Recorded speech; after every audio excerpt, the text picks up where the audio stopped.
Economy की हर बड़ी news में आपने सुना होगा जीडीपी, इन्फ्लेशन, रिसेशन और रेपो रेट के बारे में। लेकिन क्या आपने इनका एग्जैक्ट मीनिंग और इम्पैक्ट समझा है?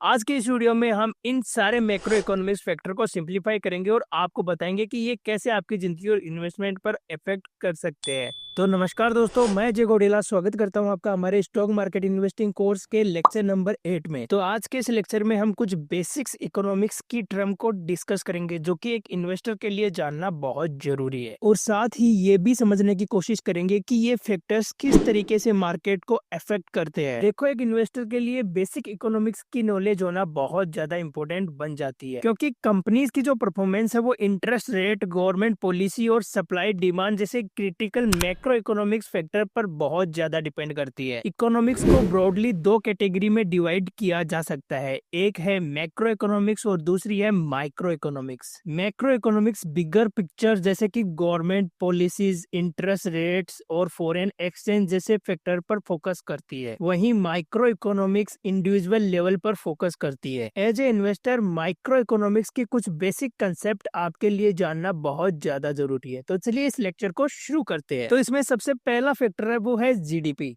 जीडीपी की फुल फॉर्म होती है ग्रॉस डोमेस्टिक प्रोडक्ट। इसका मतलब है कि हर साल एक देश में कितनी वैल्यू के गुड्स एंड सर्विसेज प्रोड्यूस किए जा रहे हैं। जीडीपी एक देश के इकोनॉमिक हेल्थ का इंडिकेटर है। अगर जीडीपी हर साल कंसिस्टेंसी बढ़ रही है तो ये एक अच्छा साइन माना जाता है। जीडीपी कैलकुलेट करने के लिए फिनिश्ड प्रोडक्ट को ही अकाउंट में लिया जाता है और जो इंटरमीडिएट प्रोडक्ट्स होते हैं उन्हें इग्नोर किया जाता है। यानी जो प्रोडक्ट पूरी तरीके से बन गए हैं उनको ही अकाउंट में लिया जाएगा और जिनका काम अभी पूरा नहीं हुआ है उनको अकाउंट में नहीं लिया जाएगा। इसके पीछे का रीजन है ताकि डबल बार काउंटिंग ना हो सके। जीडीपी को कैलकुलेट करने के लिए बहुत सारे इंपोर्टेंट माइक्रो इकोनॉमिक्स फैक्टर्स जैसे कि private consumption, government expenditure, import export के डेटा को अकाउंट में लेते हैं। इसलिए जीडीपी का नंबर और ग्रोथ ट्रैक करना एक इन्वेस्टर के लिए बहुत ज्यादा इंपॉर्टेंट है। इंडिया में जीडीपी का डेटा आरबीआई और सेंट्रल गवर्नमेंट के साथ साथ कई सारी रेटिंग एजेंसीज प्रोवाइड करती है। तो अगर आप एक अच्छे इन्वेस्टर बनना चाहते हैं तो आपको हमेशा जीडीपी को ट्रैक करते रहना चाहिए। इसके बाद जो नेक्स्ट फैक्टर है वो है जीडीपी पर कैपिटा। जीडीपी से आपको एक देश की इकोनॉमिक हेल्थ के बारे में पता चलता है,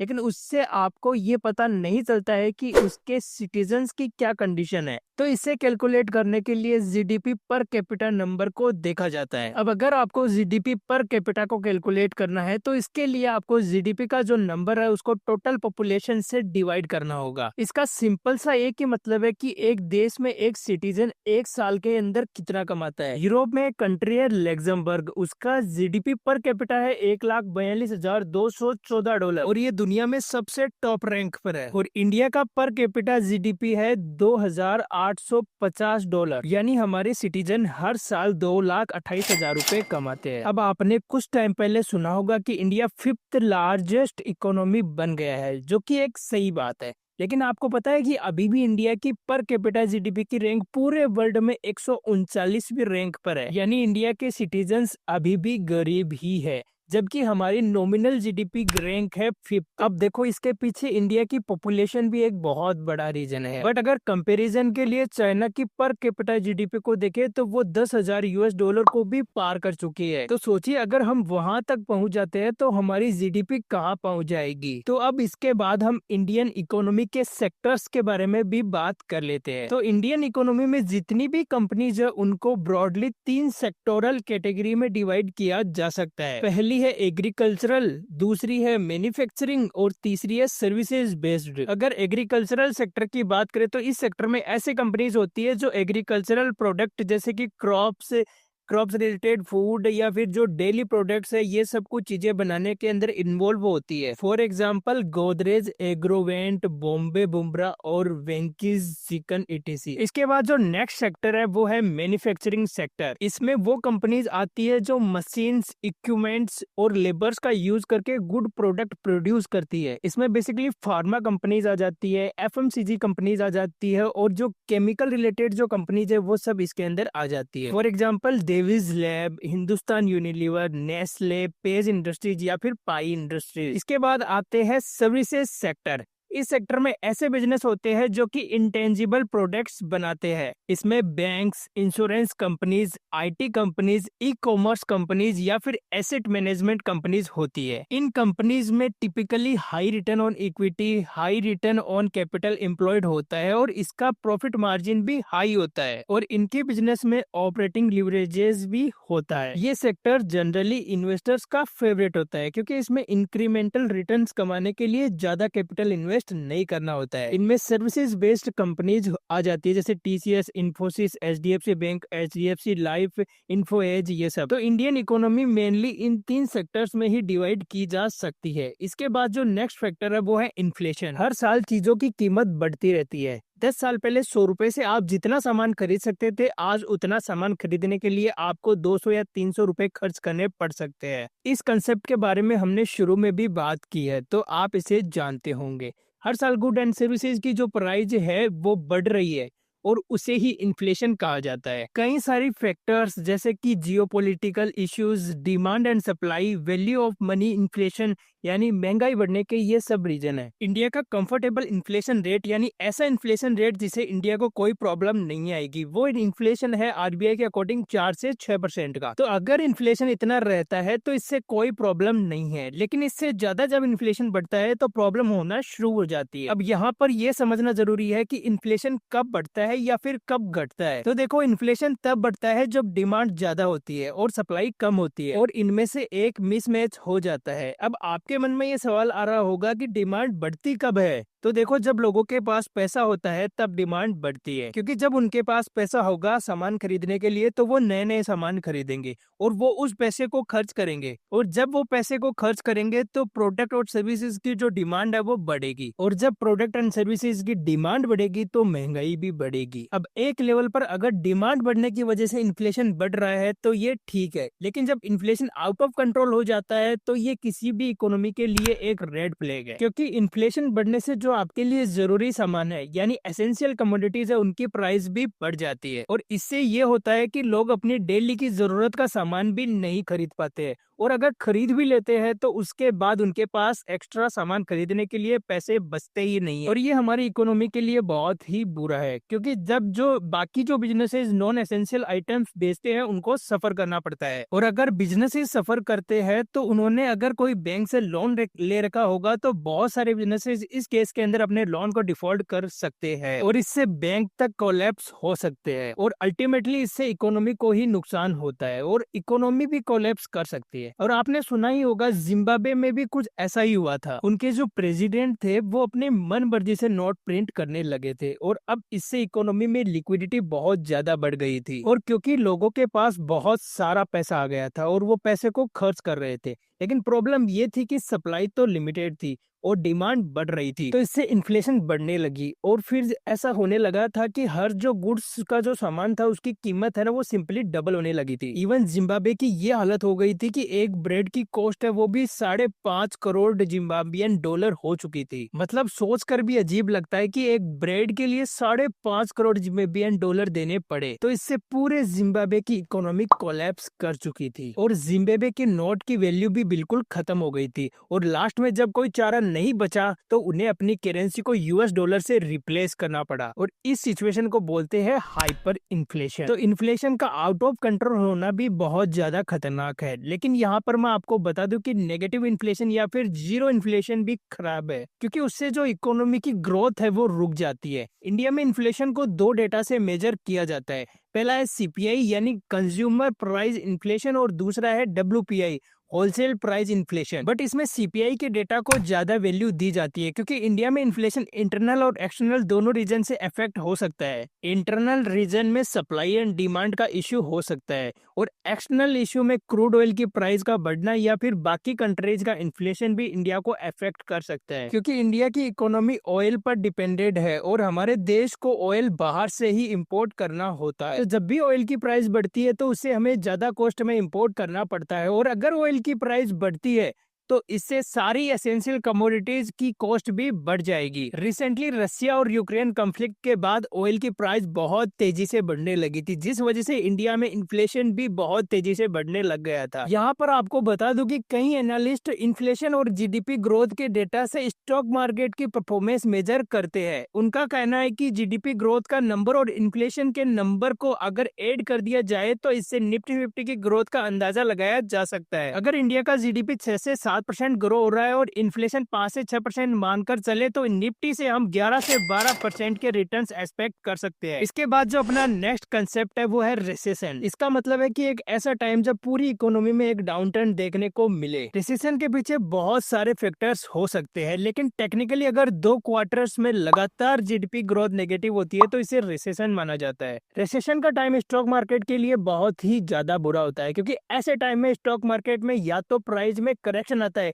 यानी या तो ज्यादातर शेयर्स की प्राइस गिरती है या फिर ज्यादातर शेयर्स की प्राइस है वो बहुत लंबे टाइम तक बढ़ती ही नहीं है। ये टाइम इंडिविजुअल और कंपनीज के लिए बहुत बुरा होता है, क्योंकि ऐसे टाइम में कंपनीज का जो प्रॉफिट है वो कम होता है और इस वजह से कंपनीज कॉस्ट कटिंग करती है और ऐसे टाइम में अनएम्प्लॉयमेंट भी बहुत तेजी से बढ़ता है। रिसेशन से बाहर निकलने के लिए गवर्नमेंट को मार्केट में मनी का फ्लो बढ़ाना पड़ता है। इसके लिए गवर्नमेंट इंटरेस्ट रेट घटाती है और साथ ही कैपेक्स यानी कैपिटल एक्सपेंडेशन करती है, ताकि लोगों के हाथ में पैसा आए और वो पैसे को खर्च करे और इससे डिमांड बढ़े। अब अपना जो नेक्स्ट कंसेप्ट है वो है करंट अकाउंट डिफेक्ट। ये तब होता है जब एक देश अपने एक्सपोर्ट के मुकाबले ज्यादा इंपोर्ट करता है। अब क्योंकि सभी कंट्रीज की जो रिजर्व करेंसी है वो यूएस डॉलर है, तो जब भी कोई कंट्री इंपोर्ट करती है तो उसे यूएस डॉलर पे करने पड़ते हैं और जब वो एक्सपोर्ट करती है तो उसे यूएस डॉलर अर्न करने को मिलता है। अब अगर कोई कंट्री एक्सपोर्ट से ज्यादा इंपोर्ट करेगी तो जाहिर सी बात है कि इससे उसका फॉरेक्स रिजर्व्स कम होगा, और अगर किसी कंट्री का फॉरेक्स रिजर्व्स कम होगा तो उसकी इकोनॉमिक कंडीशन है वो वीक होती है। और क्योंकि इंडिया भी एक्सपोर्ट से ज्यादा इंपोर्ट करता है, इसलिए इंडिया का फॉरेक्स रिजर्व्स भी कम होता रहता है और फिर इंडिया को बाद में यूएस डॉलर खरीदने पड़ते हैं, जिससे हमारी करेंसी की वैल्यू है वो कम हो जाती है। इसलिए ज्यादा करंट अकाउंट डिफेक्ट बढ़ाना किसी भी कंट्री के लिए अच्छा नहीं होता है। अब दोस्तों, अभी तक आप बहुत सारे कंसेप्ट सीख चुके होंगे। अब आपके लिए ये जानना बहुत जरूरी है कि लिक्विडिटी और इंटरेस्ट रेट का स्टॉक मार्केट पे क्या इम्पैक्ट पड़ता है। इसे समझने के लिए पहले हम ये समझते हैं कि इन्फ्लेशन को कैसे कंट्रोल किया जाता है। तो इससे आप थोड़ा सा ध्यान से सुनना, क्योंकि ये बहुत ही ज्यादा इंपॉर्टेंट कंसेप्ट है। तो मान लेते हैं कि इंडिया का इन्फ्लेशन किसी टाइम पर 8% तक चला जाता है, जबकि आरबीआई का कंफर्ट लेवल है 5% का। तो ऐसे में आरबीआई को इन्फ्लेशन को घटाना पड़ेगा, और इन्फ्लेशन घटाने के लिए प्रोडक्ट एंड सर्विसेज की जो डिमांड है उसको कम करना पड़ेगा। बट लोगों के पास तो पैसा है और लोग पैसा खर्च करेंगे ही, तो फिर तो डिमांड बढ़ेगी ही। तो इसको कंट्रोल करने के लिए आरबीआई के पास एक वेपन है, और उस वेपन का नाम है रेपो रेट। तो अब हम समझते हैं कि रेपो रेट और रिवर्स रेपो रेट क्या होती है। तो देखो, ये जो भी कॉमर्शियल बैंक है जैसे कि एसबीआई, पीएनबी, एचडीएफसी बैंक, इन्हें रूल के अकॉर्डिंग अपना कुछ पैसा आरबीआई के पास जमा रखना होता है। तो इस पैसे पर आरबीआई जो बैंक्स को इंटरेस्ट पे करता है ना, उसे ही रिवर्स रेपो रेट कहा जाता है। और कई बार ऐसा होता है कि ये जो कॉमर्शियल बैंक्स है ये आरबीआई से पैसा लोन में लेती है, और क्योंकि वो लोन ले रही है तो इसमें बैंक्स को आरबीआई को इंटरेस्ट देना होता है, और इस इंटरेस्ट को ही रेपो रेट कहा जाता है। तो अगर आरबीआई रेपो रेट को बढ़ा देता है तो ऐसे में बैंक्स को आरबीआई को ज्यादा इंटरेस्ट पे करना पड़ेगा, और इससे बैंक्स का खर्चा बढ़ जाएगा। तो अगर बैंक्स का खर्चा बढ़ेगा तो उन्हें भी लोन पर इंटरेस्ट रेट बढ़ाना पड़ेगा,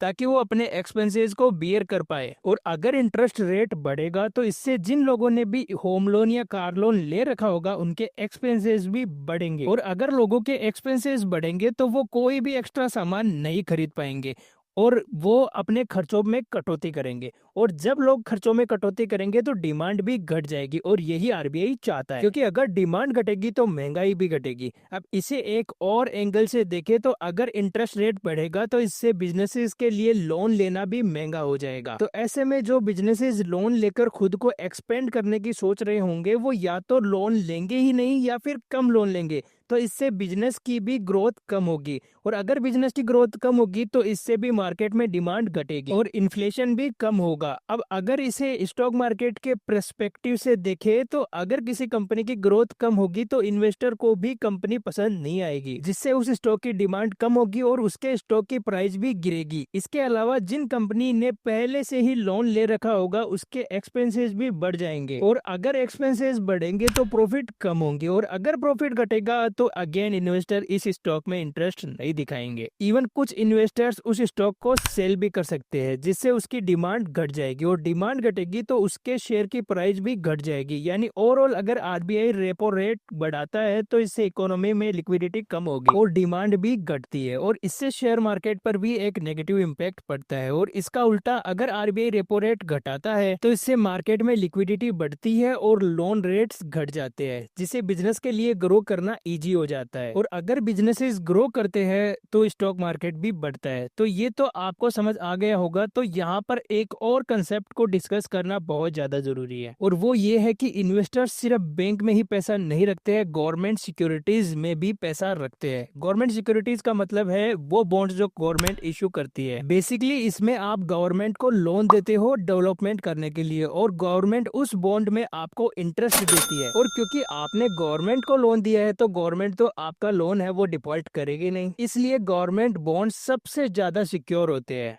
ये कंसेप्ट बताने के पीछे रीजन ये है कि जब आरबीआई रेपो रेट हाई करता है तो इससे गवर्नमेंट सिक्योरिटीज का यील्ड यानी कि रिटर्न्स बढ़ जाते हैं, और जब आपको दिखेगा कि गवर्नमेंट सिक्योरिटीज जो कि बहुत ज्यादा सिक्योर है, इवन हमें तो लगता है कि वो बैंक से भी ज्यादा सेफ है अगर वो बैंक एफडी से ज्यादा रिटर्न्स दे रहे हो, तो फिर ऐसे में ज्यादातर लोग बैंक से पैसा निकालकर बॉन्ड्स में इन्वेस्ट करना शुरू कर देंगे, और बैंक्स ऐसा कभी नहीं चाहेगा, इसलिए मजबूरन बैंक्स को एफडी रेट हाइक करना पड़ता है। अब जब बैंक्स एफडी रेट बढ़ा देते हैं तो लोग एफडी में इन्वेस्ट करना शुरू कर देते हैं, और जब लोग एफडी में अपना पैसा रखेंगे तो भी लोगों के पास पैसा कम होगा खर्च करने के लिए, और इससे भी डिमांड कम होगी। यानी एक लाइन में कहूँ तो अगर आरबीआई रेपो रेट को बढ़ा देती है तो इससे डिमांड घटती है, इन्फ्लेशन कंट्रोल में होता है, बट ये स्टॉक मार्केट के लिए नेगेटिव होता है। अब दोस्तों इसके बाद इंडियन मार्केट की करंट सिचुएशन की भी बात करते हैं। तो देखो इंडियन मार्केट में 3 तरीके के इन्वेस्टर होते हैं। पहले होते हैं रिटेल इन्वेस्टर, इसमें नॉर्मल पब्लिक आती है, यानी आप और हम जो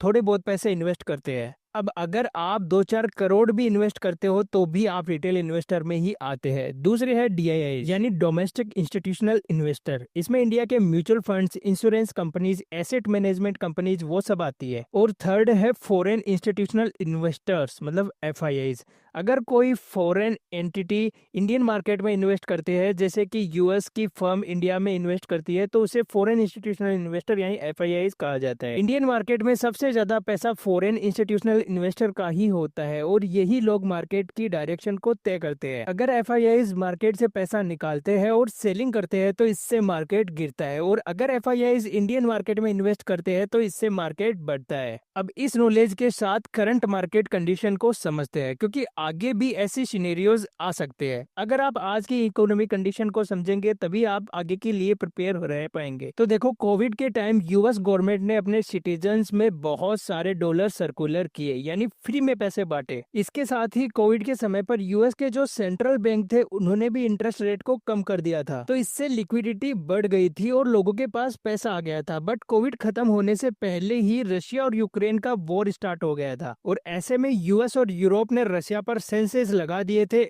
जिसके जवाब में रशिया ने भी यूरोप को ऑयल एंड गैस बेचना बंद कर दिया था। अब क्योंकि यूरोप और रशिया ऑयल पर बहुत ज्यादा डिपेंडेंट था, इसलिए जैसे ही ऑयल की सप्लाई कम हुई तो डिमांड हाई होने की वजह से यूरोप में ऑयल की प्राइसेस बहुत तेजी से बढ़ने लगी। इसके साथ ही कोविड के टाइम पर सऊदी ने भी अपना ऑयल का जो प्रोड्यूशन है वो कम कर दिया था, और यूएस सऊदी पर ऑयल के लिए बहुत ज्यादा डिपेंडेंट थी, तो यूएस में भी इन्फ्लेशन बढ़ने लगा। और क्योंकि इन्फ्लेशन बढ़ रहा था तो इसलिए यूएस फेड ने इंटरेस्ट रेट हाइक करना शुरू कर दिया था, और इस वजह से यूएस गवर्नमेंट सिक्योरिटीज यानी बॉन्ड का यील्ड बढ़ने लगा। अब इस सिचुएशन को अगर आप एक यूएस इन्वेस्टर के नजरिए से देखें तो एक तरफ तो वॉर चल रही है जिसकी वजह से स्टॉक मार्केट में अनसर्टेनिटी बनी हुई है, और दूसरा इंडियन रुपीज की वैल्यू हर साल यूएस डॉलर के कंपेयर में 2 से 3% डिप्रिशिएट करती जा रही है। तो इससे कोई यूएस का इन्वेस्टर इंडिया में 10% रिटर्न्स बनाता है तो उसे डिप्रिशिएशन के बाद 6 से 7% के ही रिटर्न्स मिलते हैं। तो ऐसे में अगर उसे अपने देश के गवर्नमेंट बॉन्ड में ही ज्यादा इंटरेस्ट रेट मिल रहे होंगे तो वो इंडिया के अंदर 7 समुंदर पार अपना पैसा क्यों लगाएगा। तो इस केस के अंदर FIIs सेलिंग करते हैं, जिसकी वजह से इंडियन स्टॉक मार्केट पर भी इसका नेगेटिव इम्पैक्ट पड़ता है। तो ओवरऑल अगर इन्फ्लेशन का इश्यू सिर्फ इंडिया में ही है तो इंडियन मार्केट तो गिरेगा ही, लेकिन इंडिया के अलावा US या यूरोप मार्केट में भी इन्फ्लेशन बढ़ता है। और सिर्फ इन्फ्लेशन ही नहीं, अगर इन कंट्रीज में कोई बैड न्यूज हो जैसे कि टेररिस्ट अटैक हो गया या कुछ भी हो गया तो इसका इम्पैक्ट भी इंडियन मार्केट पर होता है। तो इस लेक्चर में आपने मैक्रो इकोनॉमिक्स की इंपोर्टेंट कंसेप्ट को समझा है। मैं उम्मीद करता हूँ कि आपको ये लेक्चर पसंद आया होगा। तो अगर आपको ये वीडियो वैल्यूएबल लगा तो आप वीडियो को लाइक करके चैनल को सब्सक्राइब कर सकते हो ताकि आपसे नेक्स्ट वैल्यूएबल वीडियो मिस ना हो सके।